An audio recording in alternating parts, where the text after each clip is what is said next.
Hello, and welcome to another episode of the EPA podcast. I am your host, Shane Haff. You can follow me on Twitter at Shane Haff NFL. My handle changed, but I haven't updated it here. Since I lost the blue check mark, I thought I might as well change the name anyways. I am joined today not by Victor. Victor is busy with a bunch of other stuff, but I brought in Jonny Page. You guys have been asking on Twitter for a long time for Jonny and I to do some draft content together. So obviously, if you haven't been checking out the BGN draft show that I've been hosting, go check those out. But we're bringing Jonny in today. We haven't talked ratings very much. We sort of agreed to stay away from each other's rankings for a little bit, and then we could just hash it all out on a podcast. So, Jonny, welcome to the show. How are you doing today? Good start. Left myself on mute. Yes, I'm good. This is probably my first, just saying to you off air, my first draft podcast in a long time. So I used to be a draft guy. Then I went away when Bleeding Green sort of picked me up, and I've become sort of more team specific. So I'd say I'm quite unique on Twitter in terms of draft content, not in an arrogant way, just simply because I only really do the draft for two different reasons. So for Dynasty, so in terms of skill positions, and then Eagles specific. So I would say I watched the draft because of my role with BGM, basically with an Eagles specific mind.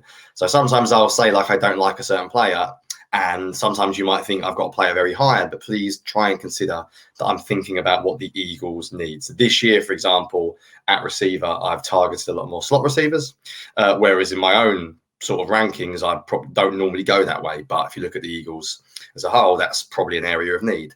So I look at it from that way, which I think is a bit unique. And the other way is, obviously being English, is I watch zero college football, and I mean nothing. Like I think my wife would divorce me if I watched any more sport.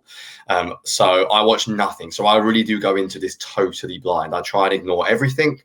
I obviously hear about names. I mean, I'm on Twitter all the time, so I hear people talk about things, but I really do not know a lot at all. So I think I'm probably going into this as blind as anyone, which I think sometimes throws up some weird takes. Like sometimes obviously you can watch someone and then you'll check online and you'll be like, really? So I think I go in with no preconceived notion about these players, which sometimes leads to some horrendous picks, but also sometimes it leads to maybe something that I see a little bit more clearly than people who have been swayed by comments throughout the year. For example, like a Will, is it Levis or Levi? How are you going to pronounce it? When I was watching him, I assumed like mid-round.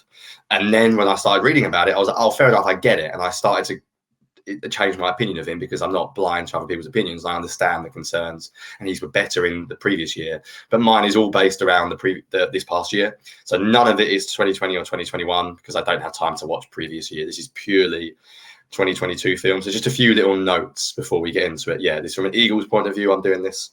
And also I'm not taking into consideration previous film pretty much at all.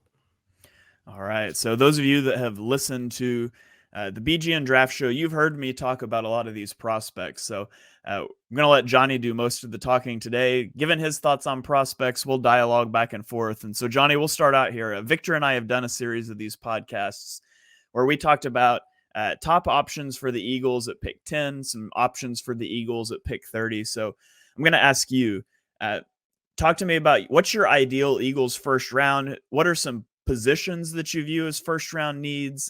Who are some players you like for those? You know, if we're sitting here next week and you said the draft went perfectly, what happened for the Eagles in the first round? Yeah, so let's go with pick 10 first of all. So pick 10's a weird one. I'm out on a running back at 10.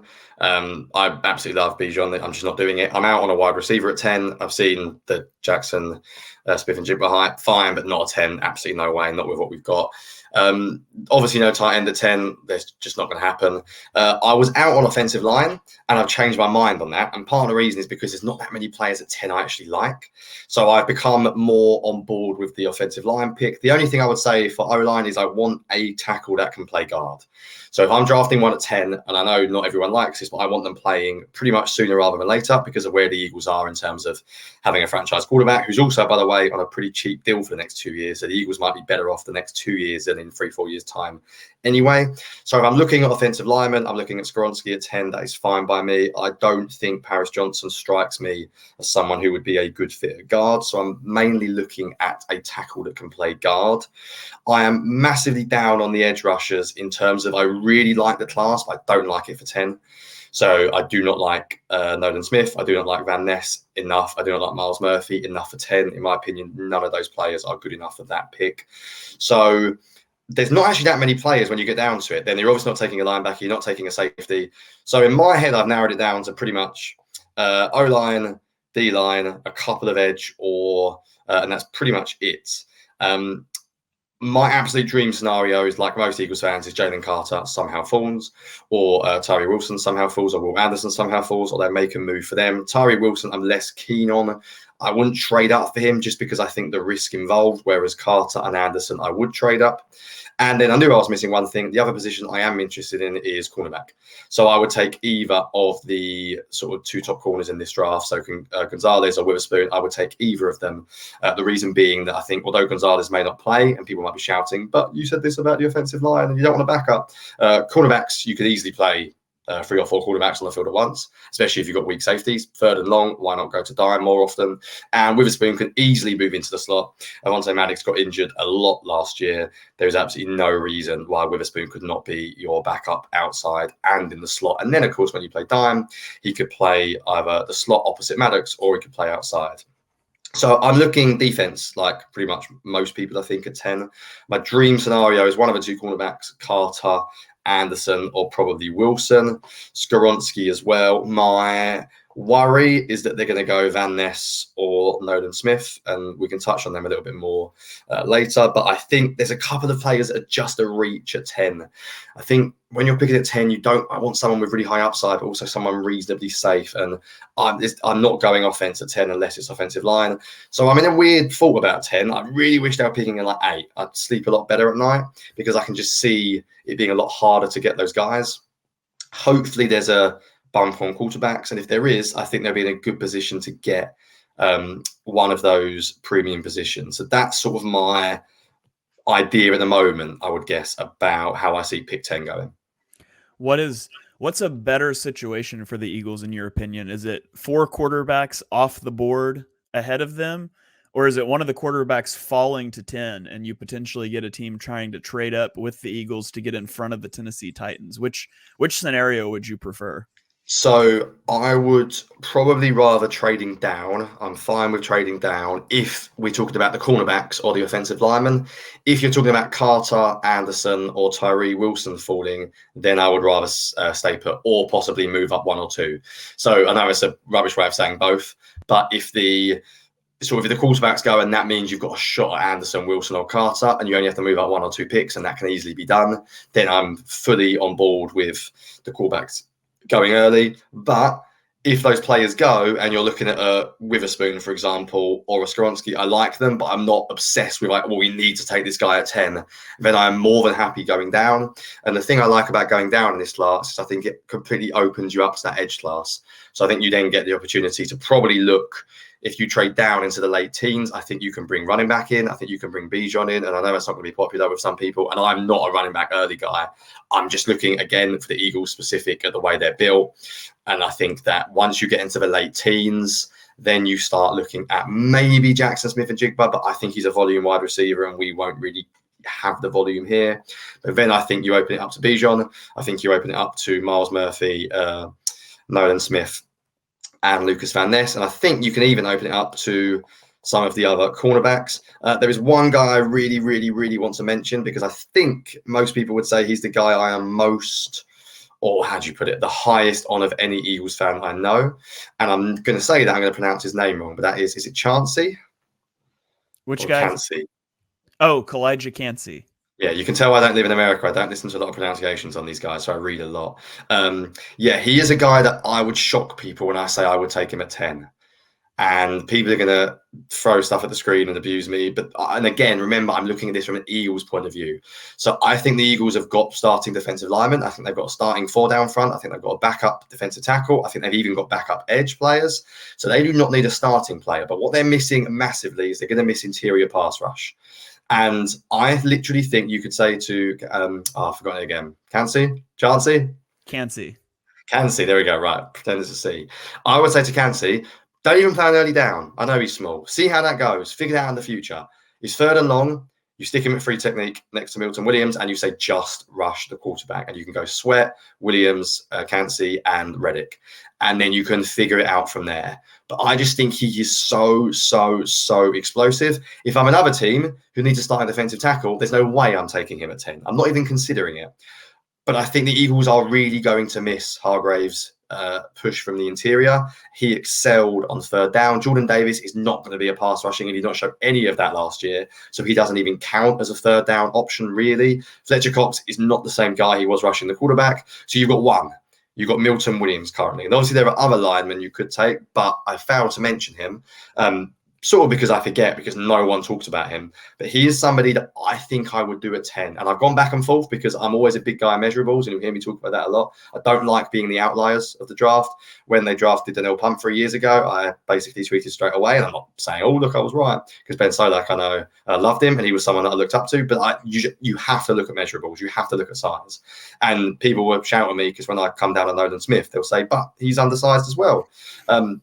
I just think sometimes I look at measurables and sometimes I go against it. And he's one that I'm willing to take the risk because I think his fit is exactly what the Eagles are going to miss from losing Hargrave. Only on third down. I'm not saying draft him and stick him there on 1st and 10. I think you have to see if he can do that. But worst case scenario is, again, I'm looking at the Eagles competing for 2 years. Worst case scenario is you stick him there on 3rd and long and you let him rush. And I think he's a really, really good fit for that role. Yeah, you bring up an interesting point about measurables and how to take that into account. And we talked about this a bit on the BGN draft show, but to me, if a guy plays in the SEC, which is the highest level of competition, and his size isn't a concern there, I'm not willing to totally look the other way, but it's just not as big a deal to me. You mentioned Nolan Smith, and yeah, he's very small for an edge, but he played in the SEC, and he was a tremendous run defender in the SEC. And so that gives me more confidence in Nolan Smith as an edge rusher at the next level, that he'll be able to play against the run than if he came from the Big 12 or the ACC. I would have more concerns. And so I have more concerns with Kalijah Cansey, especially with his size. You know, if he went and did that at Alabama, at Georgia somewhere, I would be a little less concerned, but I would definitely not be very excited about him at 10. Now, if you were to take him down at 30, I would be totally fine with it, but I think we're a little different in how we view him. Let me ask you about another guy specifically here. Did you get a chance to watch Brian Branch from Alabama? Yes, I did. What are your thoughts on Branch? Right, so I would probably take him at 30. I like him, and again, I'm not going to go into huge scouting reports here because I think a lot of people probably listening know a lot about these players. So I'm, again, trying to stick from an Eagle specific. To me, he's one of the safest guys in the draft. I love Jimmy Ward coming out. Absolutely loved him a few years ago, and I thought I got that wrong, but I think I got it right now in hindsight. He reminds me of that style of player. So just reliable in everything he does. You can see the instincts. You can see the ability to play in coverage. He's a 3-year starter at Alabama. You know what Nick Saban does down there. I don't even know anything about college football, and even I know about Nick Saban at Alabama and his defense. So I think he's just very safe. The question is, the athleticism is average. The play strength is average. He's one of those players to me that you could stick him anywhere. He's a jack of all trades. Put him at slot. He could probably play outside corner if you really want. Put him at safety. I think he can do sort of everything. I would take him at 30 because I think, again, and I may be different in how I look at this. I'm not just looking at competing, but I'm being realistic with the Eagles roster and thinking that I think the next 2 years they're going to be very good and it's time to kick on. I think he will play immediate reps. And in the first round, I want someone who's going to play. It doesn't mean you're booting 3-4 years' time. He could be a good player for years and years, of course, if he hits. But I think he fits well. I think the Eagles have got slightly different styles of safeties as well. So you've got Tremaine Edmonds, who's more of the big guy who can cover tight ends and come down in the box. You've obviously got Blankenship, who looks to me more of the deep safety, who can come down. But Branch is one of those guys who firstly could give you cover for Maddox as well. I think you could easily play him at slot corner. To me, he basically does the Chauncey Gardner-Johnson role in a different style of way of doing it. But I think there's nothing wrong with taking a very reliable, higher football IQ, good instincts player at 30. He's not going to bust. I'd be very surprised if he does. I think the question is just how valuable and how good is he? But I would consider him at 30 without a doubt.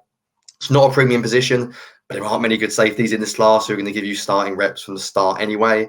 So if you are going after one, I think he wouldn't be probably my first choice. It would depend on how the board plays out.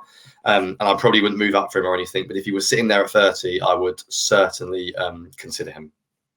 I've told people all along, like, he's going to be a New York Giant. There's no way Wink Martindale wouldn't take this guy. But schematically, he would be really interesting for the Eagles because he played a lot in the slot. He can play in the box. Obviously, Avonte Maddox has some background at safety from his rookie season. And so it would be really interesting to me to have Branch at safety, maybe at your weak side safety, but you could rotate him down and you could rotate Maddox out to deep safety. You could just do a lot of things rotationally, coverage-wise, that I think would be really interesting if your slot can play safety and your safety can play slot. So I'm a little fascinated with him. I don't think the Eagles will get him. I don't think he'll be there at 30, but it would be really interesting to see how they used him if he was. Yeah, and just on that quickly, we saw the Eagles do that last year. So anyone that watched the Eagles sort of all 22. Now, one of the things I find difficult about this draft is I haven't dug into Sean Desai yet. And I'm not exactly sure how much things will change, but I'm assuming from what Nick Sirianni said, they were looking for someone with continuity in terms of the defense. I don't think they're going to shake it up too much. So assuming that they do play a lot of sort of quarters, cover four, whatever you want to call it, and drop in their safety and cornerback in terms of rotation like they did last year. So we saw snaps where they play sort of cover three invert and Maddox would sprint back and be the deep safety. Again, it's not really how good he is there, is that he can just do it. When you're flipping positions, you're not expecting someone to be elite all positions. That's pretty much impossible. I also don't think there's many safeties in this class who are that versatile. So with that in mind, if you do want a safety who can do that, there is not many. I think maybe Quan Martin, who's actually my number 2, who I'd look at the second. I think he can possibly do that. And there was one other that I quite liked, possibly Sidney Brown as well, who's I think my third safety. And the reason why I rank them 1, 2, 3, and there'll be more on this when I put it out for BGN, but it's mainly because of the roles they do. I think all 3 of them can play that role where they can cover the slot and play safety. And for me, I'm more interested in that than, say, a Antonio Johnson, who I don't really see as that type of a player. I think see more of a box safety, and I think Tremaine Edmonds is good enough this year. So I wouldn't be spending a high pick on Johnson, whereas I might be more willing to spend one on like a Martin or a Sidney Brown for the reasons that I've just outlined there. All right, so the Eagles go cornerback or offensive lineman at 10, and they're coming back up on the clock at 30. Who are you hoping is there at 30? Who are some of your late first round guys that you have circled that you would love to see the Eagles come away with? Yes, I mean, there's loads here. And so I'll talk through a lot of different positions here just because I can go through quickly. Tight end is something I am massively high on. Anyone that's followed me for a while knows that I'm a huge believer of 12 personnel. I believe it's a massively underrated personnel grouping in the league. And the reason why teams don't do it is not, and I think people get this wrong, is not because it's not as successful as 11 personnel. It's because there are far better receivers than there are tight ends. So, of course, teams line up with 11 personnel more. If you want to do 12 personnel right, you need 2 tight ends who can block and who can catch. And that is nearly impossible. Most teams have 1 receiving tight end, 1 blocking tight end. Then when you get in 12 personnel, teams just go basic or nickel against you because they treat your receiving tight end as a wide receiver and you don't get the benefit.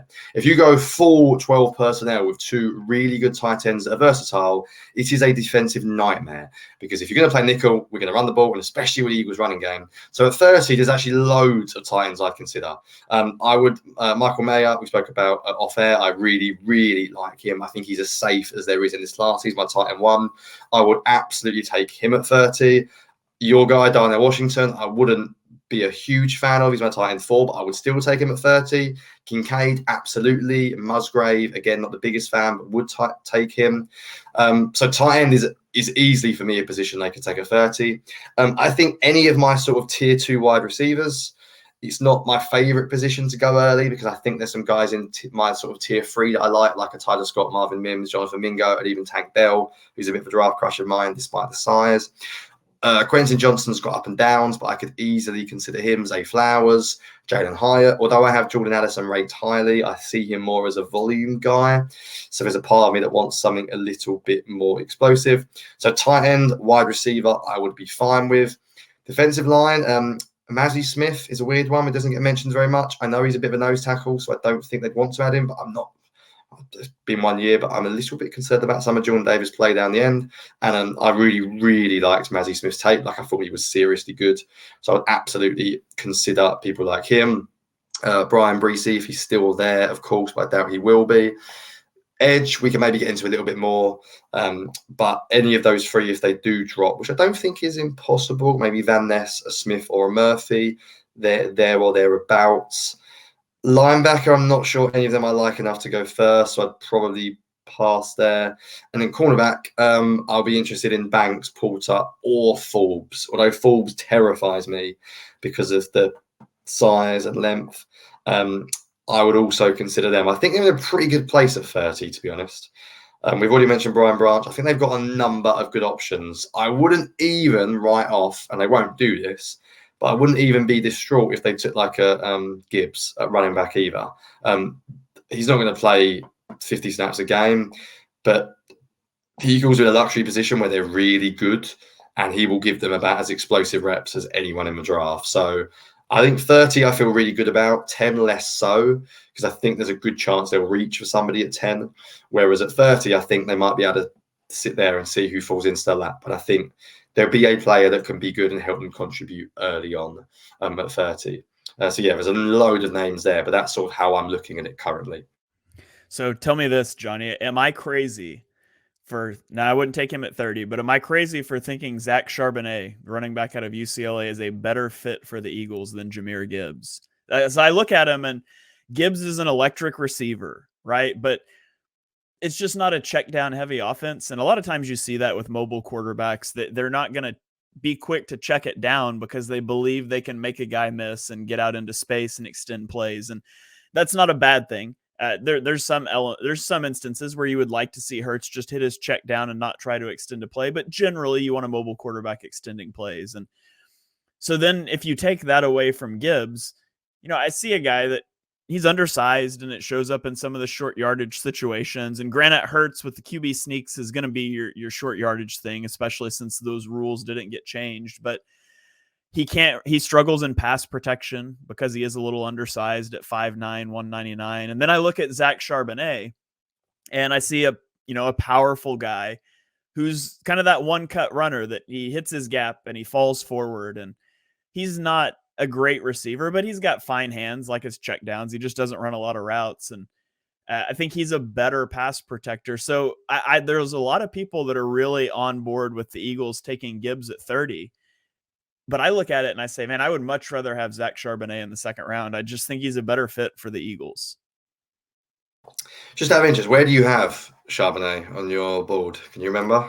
He is number 38 on my big board. I've got a second round grade on him. So I am higher on him than consensus. But yeah, I've got a second round grade on him. I wouldn't take him at 30. I think that's a little – I just generally wouldn't want to take a running back in the first round. Now, Bijan in the teens or later is a different discussion. I would do that in a heartbeat. But, yeah, I would love Charbonnet in the Eagles offense. I think he would be a great fit.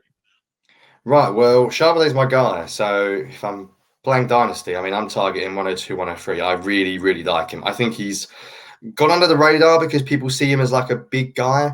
Like what I find weird is that people don't seem to like him, and then people like to like Roschon Johnson, which for me, Johnson just does not have the speed to be a starting running back, and I like him, but Charbonnet does. He's not fast, but he's not slow, and he's really good in the receiving game as well.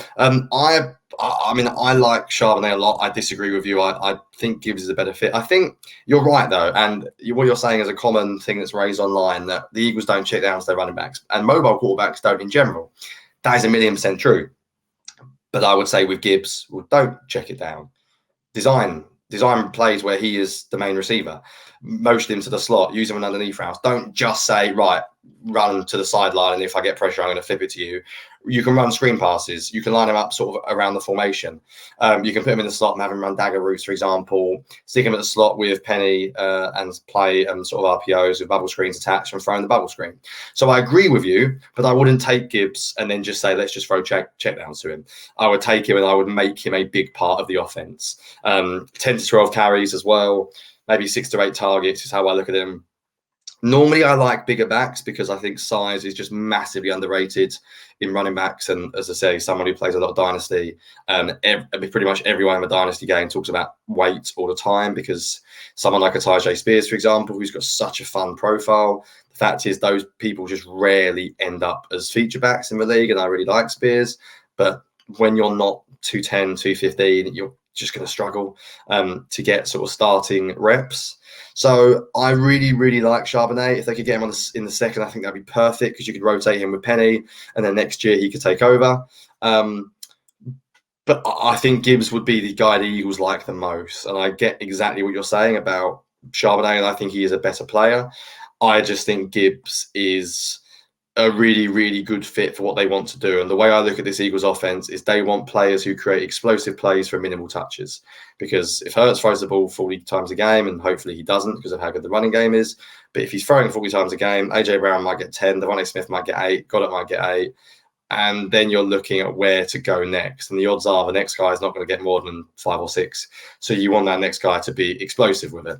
And I think Gibbs is probably, I know you could look at Devon A-Chain, but I would take Gibbs as the most explosive player on a small touch count. What I think a reasonable argument would say, why go Gibbs? Why not just go Zay Flowers? Because you can then just play him in the slot. And I think that's also completely fine. Zay Flowers would basically be similar in that sense where undersized guy, stick him in the slot and just let him win on design touches. Get him the ball in his hands, 5-6 targets a game, and once every 3 games, he'll probably take one to the house.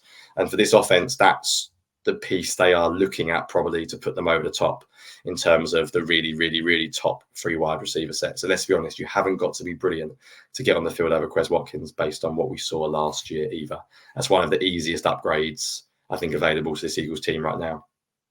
Yeah, absolutely. And I feel like they have to walk away either upgrading tight end 2 or wide receiver 3. Like, you don't have to do both, but if you at least upgrade one of those positions, you feel a lot better about how the offense looks. And, you can't have, we talked about this with the defense with Jonathan Gannon last year, having all pros at every level of the defense. Like, you can't have 3 all pro receivers and an all pro tight end, but the Eagles are, in my opinion, they're a top heavy team. Like, you have AJ Brown and Devonta Smith behind them, and especially if one of them were to go down, there's almost nothing. You have Dallas Goedert, but if he goes down like he did last year for a few games, you have almost nothing. Eagles tight ends averaged 23 yards per game in the 5 games that Goddard missed, and they use tight ends so big. And you could say the same thing at corner. They have a really good corner grouping right now with Slay, Bradbury, and Maddox, but Slay and Bradbury are both going to be over 30, and Maddox routinely misses games, and they don't have a lot after that. So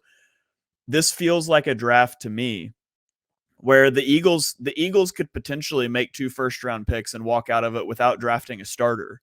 But that doesn't mean they're not going to be very important players for the team, for the depth. And, in the case of a cornerback, maybe they don't play until somebody gets injured, and then it becomes hugely important. So I do think Eagles fans might be unsatisfied, through the first 4 or 5, 6 games of the season with how much they're seeing the rookies play. But I think it's a testament to how good the top of the roster is that it's not easy to just plug and play someone into this team. Yeah, I think you're exactly right. And I think that's why I look at players that I think of can contribute on low touches. To be honest, that's why I've sort of changed my mind on offensive linemen. I was pretty much out on our line at 10, and I have come around because I think actually if you can take someone who can start a guard, or even maybe start a tackle in a couple of years, the odds are that actually there's not many positions that they're going to draft a day 1 starter at anyway, because they've got a really good roster. So even an edge guy, I mean, Reddick and Sweat, you might have Graham, you might even have, sadly, Barnett coming back, you never know. I mean, it's not going to just walk in and play 60 snaps. That's not the way this team is built. So the odds are fans are probably going to have to get used to rooting for someone who's playing on a lower snap basis anyway. All right. Speaking of offensive line, assume the Eagles don't go offensive line at 10. How would you feel about an Osiris Torrance pick at 30, the offensive guard out of Florida? Is he someone that you have watched? No tackle in his background, but could be a potential plug-and-play starter at right guard. How would you feel about that? Yeah, I'm perfectly fine with guard. I really like him, by the way. Really like him. I didn't watch him too much. I watched him a little bit and then looked at other people who I trust a little bit more of me on the offensive line. And to me, the Eagles need to sort of face up to the fact that they're going to be a really, really good um, running team again. And having just someone like that who is just nasty in the run game would make a lot of sense. I am one of those people that is assuming Cam Jurgens can just play right guard, but I don't think it's a given. He is such an elite athlete, and it could be that you don't want him and Kels together because they're almost too similar. So I would be perfectly fine with that. That would not be a problem with me. When I say I want someone who's versatile, I probably mean I want a tackle who can play guard as well.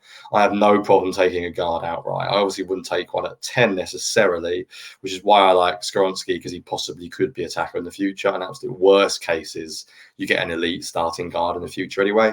But I don't really want to take like a tackle who's solely a tackle. I know people spoke a lot about Lane retiring and possibly going, but people say things all the time. Kelsey's been hinting at this for a long, long time. And if you take like a Paris Johnson, who I don't think can kick inside, or at least if he can, I'm not sure it's his best fit. Are you really going to like it if, for example, he only plays as a backup if Lane and Mailata play the next 3 years? It's just a little bit of a odd pick in many ways. If I'm taking a tackle, I want to play guard. If I'm taking a guard, I'm fine with it. Skoronski's probably the guard of choice at 30. I don't think there is any other guard that I would consider. I think when you move down a little bit, maybe someone like a Matthew Bergeron or Steve Avila, Cody, is it Mulch or Mouch, however you pronounce it, who's somebody who I like the look of, is an inside offensive lineman as well. But they're more second round. I wouldn't consider them at 30 personally from what I've watched. I just thought of a great game that we should have played to close out this podcast if I had prepared for it, but I should have put together a bunch of the difficult names and put them up on the screen and had you give your best pronunciation of them as a guy who doesn't watch them in college, and just see how close we get on a lot of those. Normally I'm all right. It's when it's draft stuff, because I just don't hear these names. So I try and ignore stuff. I don't listen to any podcasts until really after the draft. So I've literally just typed them and I'm reading them and I'm like, what is, and obviously English American, a few different pronunciations. So yeah, normally I'm not this bad when it's Eagles players because I've heard them pronounced so many times. But apologies, listeners, if I'm getting probably one every two names horrendously wrong. No, I think it's funny. But yeah, so North Dakota State, Cody Mock. Mock is that just like the mock draft. I don't know why it's spelled that way, but yeah, he's a potential OT who could transition to offensive guard. His story is fascinating. You said you don't often know a lot of the context of these guys, so I'm not sure if you know his, but he walked on at North Dakota State as a 221-pound tight end, and then he transitioned to offensive tackle and gained 80 pounds. In that transition process to offensive tackle. So he's a guy that's tremendously athletic because he was actually a tight end. Kind of the Jason Peters story there, I guess, a little bit. Is he the long-haired guy who looks like everyone sort of laughs at him with memes on Twitter because he looks like his teeth are missing? And is that him? I think it was, this part might not be true, but I feel like I remember reading that he played hockey and he lost his two front teeth playing hockey. Yeah, I think he lost his two front teeth. I'm not sure. I'm not positive that it is from hockey, but yeah, if you are listening here on the BGN radio feed, and obviously give us 5-star rating and review, make sure you're subscribed to the podcast.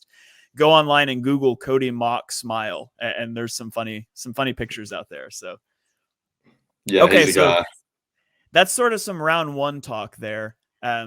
I'll save the prediction for the end. So let's get on to some day two guys. Who are some day two targets that you really like for the Eagles? Maybe some guys that you think aren't talked about highly enough. Well, you don't follow a lot of the national discourse, but who are some of your favorite guys that you would love to see the Eagles select in the second and third rounds? Right, nice broad question there, which I can tackle. So I think I've sort of covered some of them already, so I'm trying not to go back through myself. So I mentioned the tight ends. I think, I'd take any of the four that I sort of mentioned, maybe even considered like a Sam Laporta in the second. Wide receiver, I would then dip into my second or my third tier even. So I'd be looking at a Josh Downs, a Tillman, a Scott, a Mims, or a Mingo, maybe even there. Defensive line, maybe like a Benton or someone I might consider. Edge is an interesting one. I really like the tier sort of 2 or tier 3 edge guys in this class for this scheme. So I like pronunciations. Will McDonald, BJ Ojulari, Keon White, Felix, and Felix and Udike Uzoma. That's the one. I like those guys from a fit perspective. I think if the Eagles want like a Nolan Smith sort of like backup in terms of what I'd really like is an edge guy who can cover as well, which is where I liked the look of someone like Felix and BJ Ojulari, because I don't think they're out and out pass rushers. I think they can also drop into coverage as well.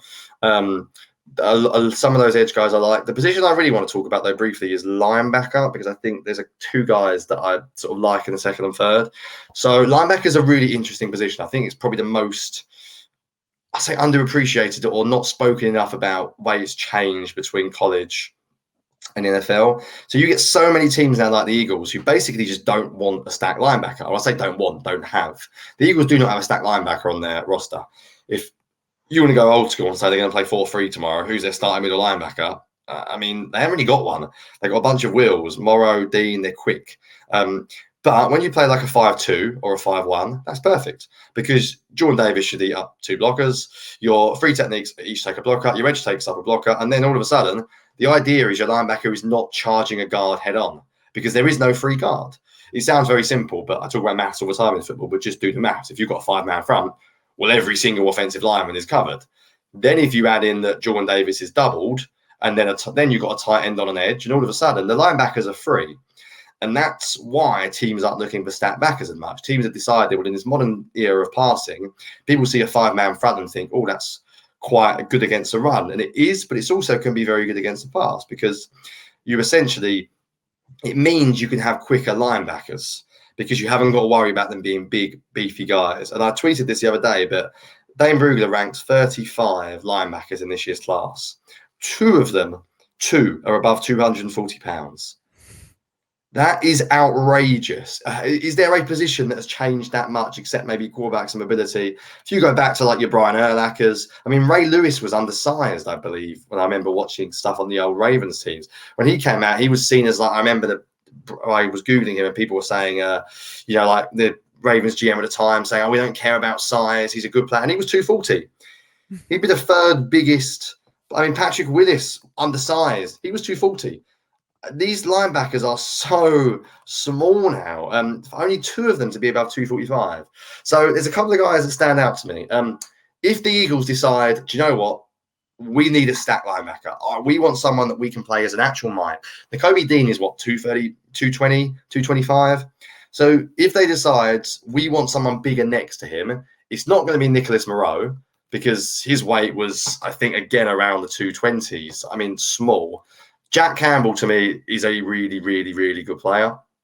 I think 30 is probably slightly too early, just because of versatility and positional value.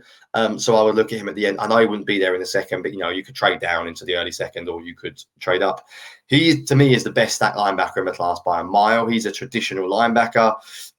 His change of direction isn't unbelievable. He might not be someone you want on 3rd down all the time, but he can play coverage. He's got good instincts in zone. He's big, he's fast, he's athletic, and he's someone that can take on blocks. So if you are going to go a little bit more 4-down stuff, or you do want a generic stack linebacker, he is the guy I like.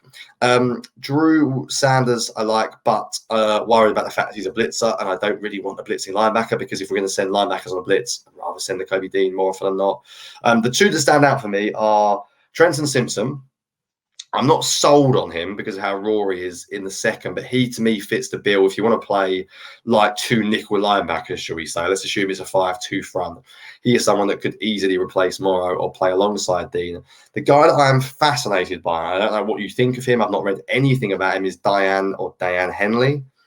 So once I watched him, I obviously read about him, and I read that he was a former wide receiver, which explains the ridiculous 4.54 speed.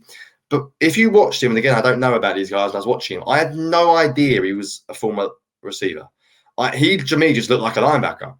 His instincts are a little bit occasionally off, and he does get done by a few misdirections, and he's not the biggest guy. but he just looked like a linebacker. And if you can get in the modern game a linebacker that is that fast, that fluid, that sudden, if you pair him with the Kobe D, then you're, again, I'm looking here about scheme fits. People can say, well, him and the Kobe D are really light.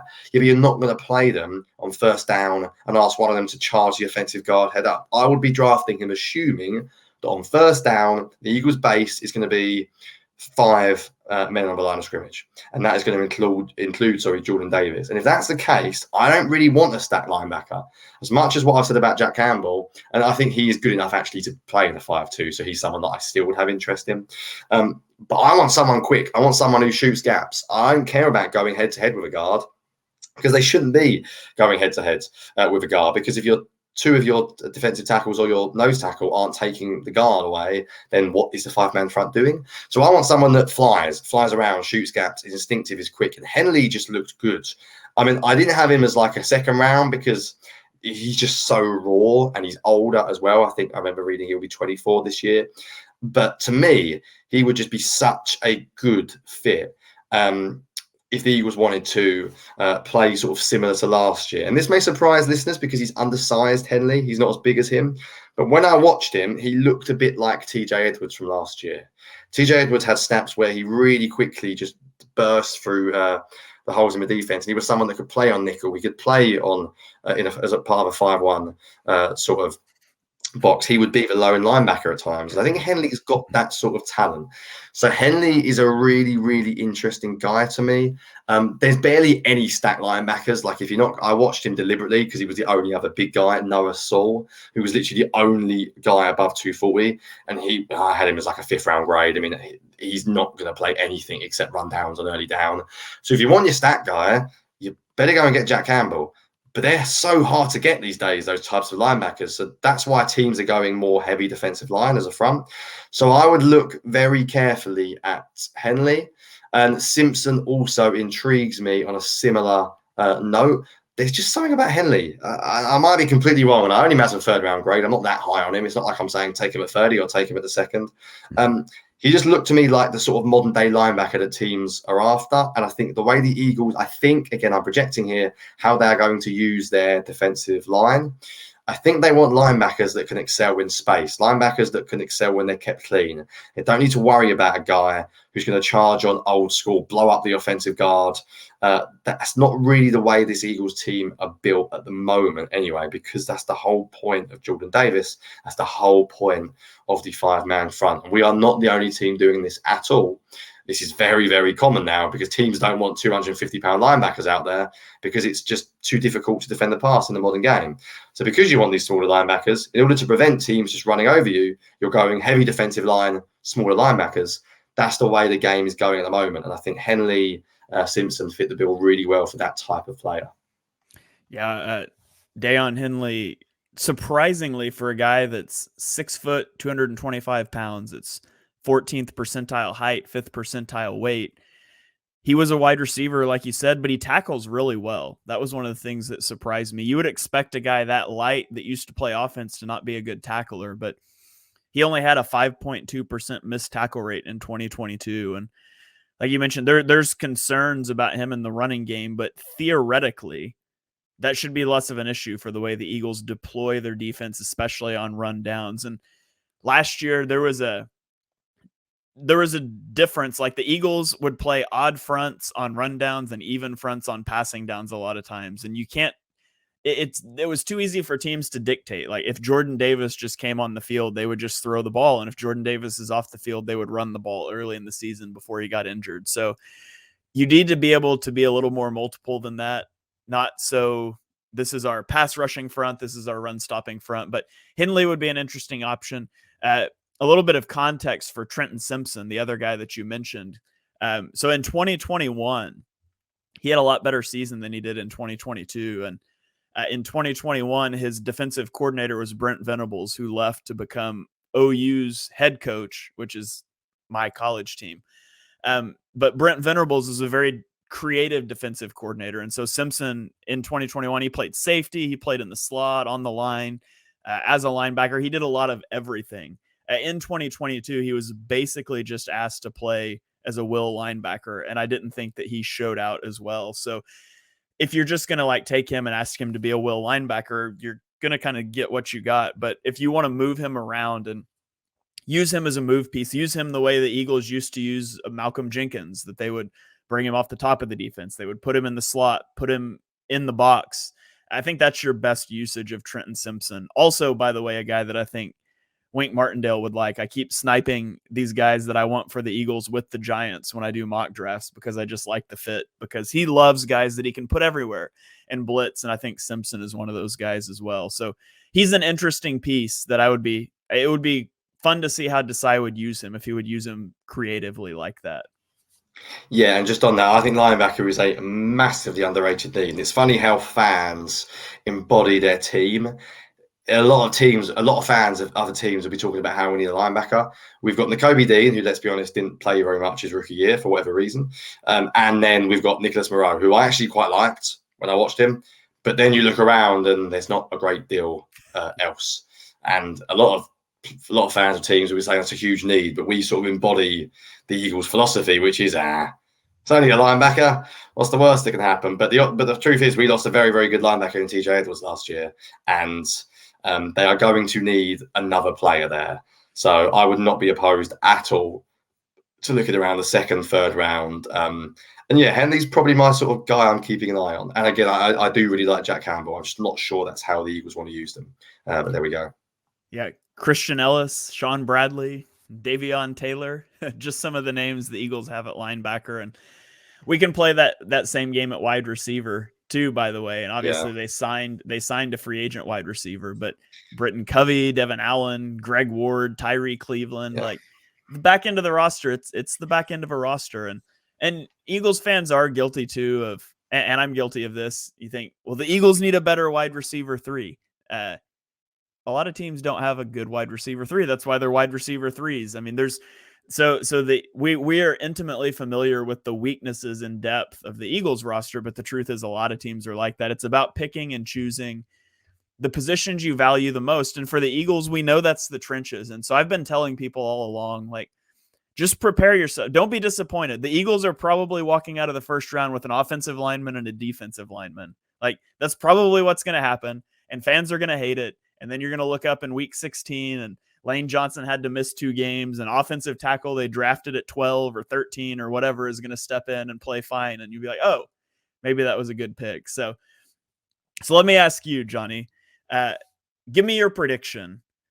What's going to happen? The Eagles have been linked to so many guys. I know you hate doing score predictions, and now I'm getting you on here asking you to do a draft prediction, but what do you think is the most likely outcome for the Eagles? Are they going to stick and pick at 10? Will they trade back? What are they going to target? Just what's your gut? How do you feel that the first round is going to play out for the Eagles? Yeah, it's a terrible answer, but I really do not know this year. I feel like this is the hardest year in a while to predict.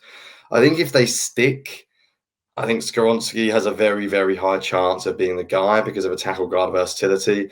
My gut tells me Nolan Smith's going to be the pick.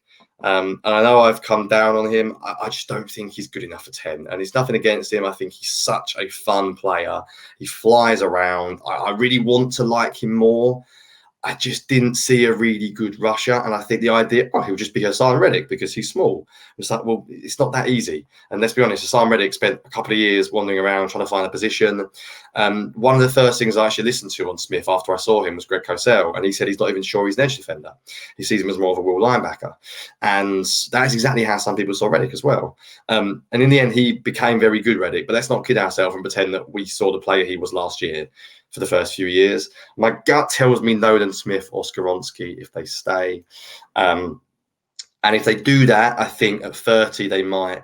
I think it depends what they go. If they don't go offensive line at 10, I would not be shocked to see them go back at it at 30. Although I think if you're going for a guard, you can get them later on. So maybe it's like edge and then a receiver or a corner. But I think edge will be looked at some point. I do think there's a realistic chance they manage to get a chance to trade up as well for Carter. But if I had to put money on it now, I would say Nolan Smith or Lucas Van Ness at 30. I think they'll like the way Van Ness plays, although he's not as versatile as Nolan Smith, and he's not maybe as good as a scheme fit. I just think he's the kind of guy you can just give 25 snaps to and just say, you see that tackle that's really tired because he's been defending Hassan Reddick all game? just go and smash into him for about 4 times in the quarter, and then by the time he has to go and play Reddick, he's sort of tired. I feel like he'd be perfect for that, just like wind him up, ball rush merchant, just go. I think Smith, Van Ness, Oscaronski, if they stay at 10.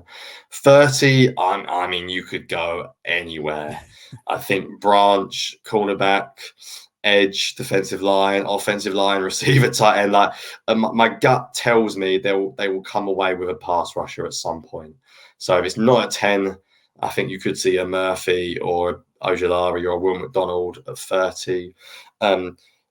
I think it'll be offensive line, defensive line, or edge at 10 or 30. That's my gut. As much as I'd like a cornerback, I'd like a receiver. And my gut says it's those positions. And if Cansey falls to 30, then my goodness, charge. Even Mazzy Smith or Brian Brees, I think, are legitimate options. I think they'll go earlier than 30, but it wouldn't shock me if the Eagles move up again if one of those 3 are available. Just very quickly, before we finish up, can I ask you your opinion on him? Mazzy Smith, what's your thoughts? I'm putting you on the spot. I know you're going to ask me the questions, but I really liked him, really liked him. Like, if we didn't draft Jordan Davis, I think we'd be looking at a top 12, 13, 14 player. What am I missing? Why is he not that high? And I'm guessing the reason why Eagles fans aren't talking about him a lot is because they see him more as a nose tackle. Is that right? Yeah, I think so. I think he's going to be a run stuffing zero tech at the next level. He's very much a work in progress as a pass rusher. Like, unless without significant development, I think he's only a 2-down player in the NFL, which is what people also said about Jordan Davis. But Jordan Davis, his athleticism was what really popped on tape, and so that's why Jordan Davis goes 13 and Mazzy Smith. I've started to hear into the first round buzz about Smith. I have an early 3rd round grade on him. He was my 64th overall player. He's a super powerful guy. Like, as a run defender, he's going to be about, in my opinion, what Jordan Davis is.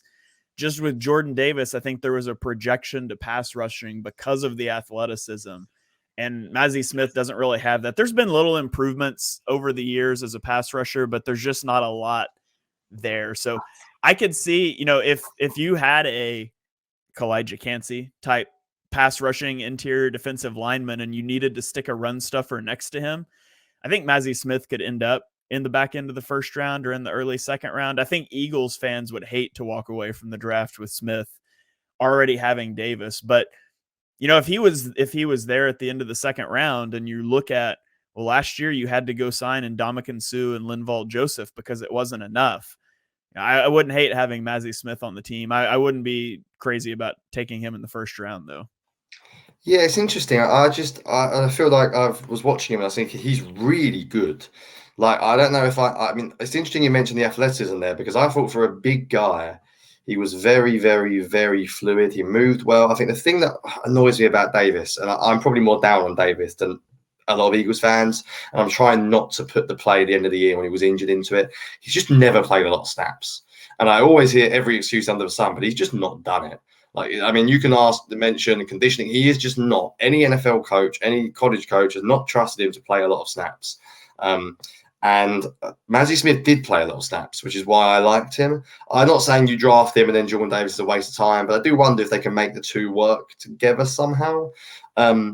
We'll see. I obviously liked him more than you, though. So there's a reason why I'm talking him up, is because I would have him. I mean, I haven't put together my board like you have. I've only looked at individual players and rounds. I haven't yet put it together. But I would not be surprised if he's top 20, which I think would be high for a lot of people. But yeah, I just really liked him.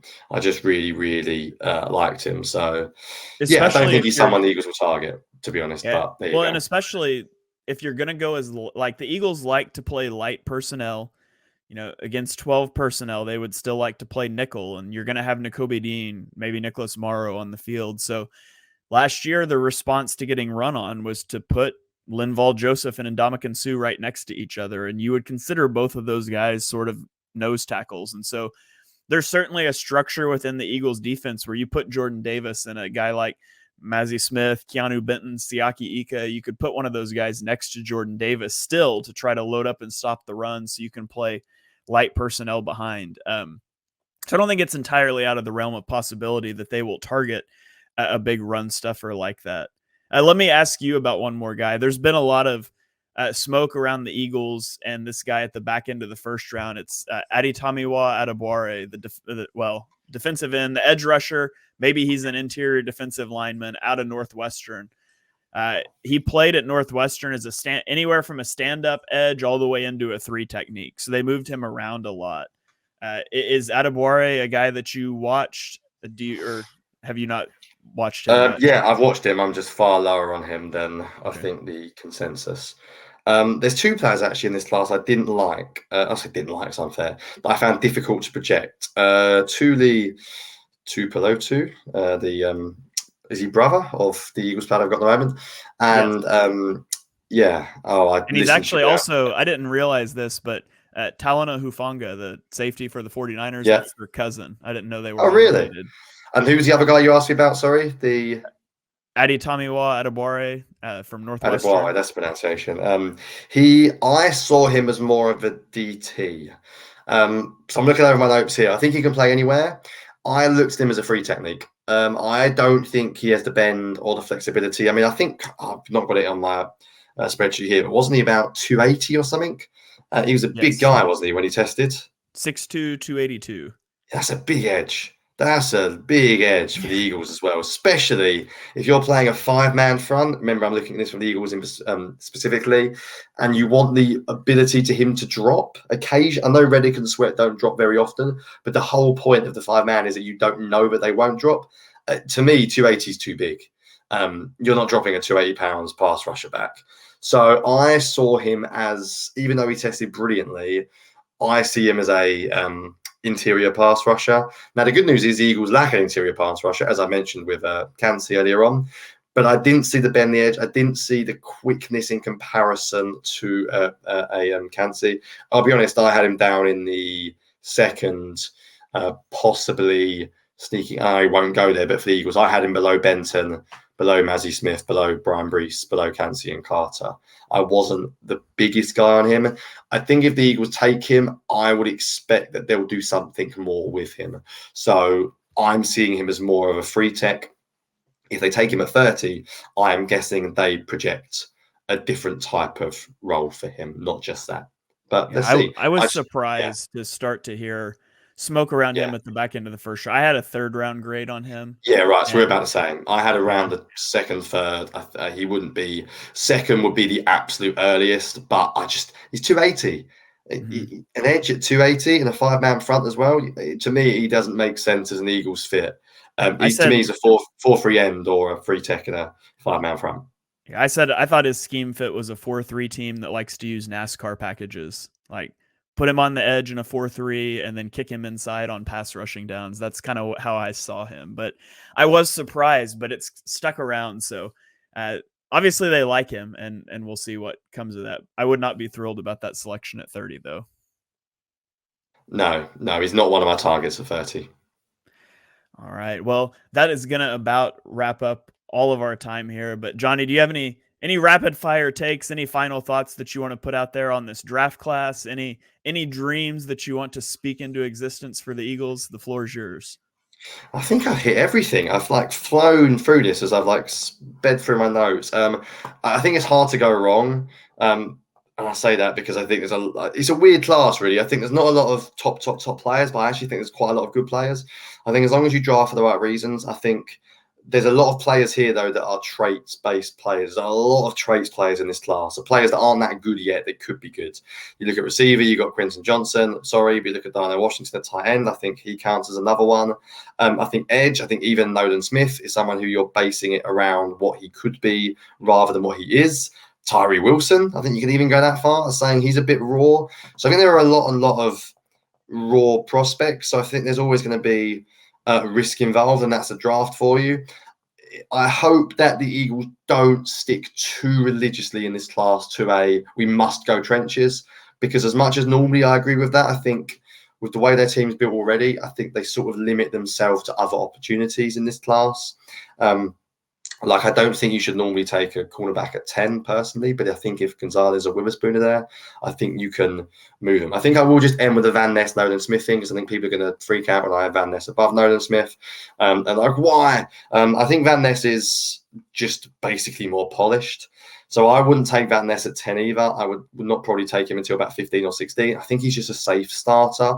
I just worry with Van Ness, with Nolan Smith, sorry, about his size and how good he will become and how long it will take him to become good. And I think he's probably a brilliant scheme fit. He literally looks like Reddick in terms of size and profile. I just didn't see the pass rushing. And I know his pass rushing on a per snap basis is good, but I wanted to see that consistent rush against different teams over the course of a year. And I don't dislike him. I think he's fine as a mid-end first round. I just think both Van Ness and Nolan Smith, they're sort of my worries. But I think the Eagles could take them, and I won't freak out. I'll watch his tape again and go, wow, this guy's fun. But he wouldn't be my preferred. But yeah, that's probably my final thought, is I hope the Eagles look a little bit more further than just the trenches in this year's class. Because I think if you reach on someone like a Breesy or someone at 10, I think you're limiting yourself to other potential players that can be really useful, especially at 30. All right. Well, that is going to about wrap up this podcast. Make sure you guys are following Jonny on Twitter at Jonny Page 9. He's been doing some articles for BGN. He's got an article out over each offensive skill position. I think it was 15 wide receiver, 15 running backs, 17 wide receivers, and 10 tight ends or something like that. So yeah, actually, I should have said final thoughts. I'll end very quickly with this, because then I realise we've gone over the hour and I need to rock. Should have rankings for BGN on. I've done running back, wide receiver, tight end. I should also have D-line, edge, cornerback, safety, and linebacker. And I think hopefully if you read them, you will see that they're specific to the Eagles. The other thing I'm going to release is, for the first time ever, I'm going to just chuck my whole load of Excel document spreadsheet. It's not professional. It's not something I'm releasing through BGN because there's probably spelling errors galore because it's on Excel, but it's just literally my sort of raw notes. And I would say, if you're interested in the draft from an Eagles point of view, so if I wasn't a fan of the Eagles, it's not something I'd have particular interest in, but as a lot of people listening will be Eagles fans. If you want to look at how I feel about them for the Eagles, then check that out. Hopefully I'll release that today. I know this pod won't be out, probably more likely Tuesday. We'll get it out there. Yes. Yeah. So make sure you're following Jonny on Twitter. He's going to put out his big board. He's got a few articles on defense that'll be coming out in the lead up to the draft. You can also make sure you're following me on Twitter at Shane Haff NFL. I will have a My Guys podcast with Chris and Mark out later this week, arguing about the guys that we see differently. And then keep it tuned to the BGN feed for all of the draft reaction and breakdown that'll be posted all throughout the weekend and into next week. So wherever you're listening, please make sure you like, review, subscribe. If you're watching on YouTube, be sure you subscribe to the YouTube channel, and we will see you guys next time on the EPA podcast.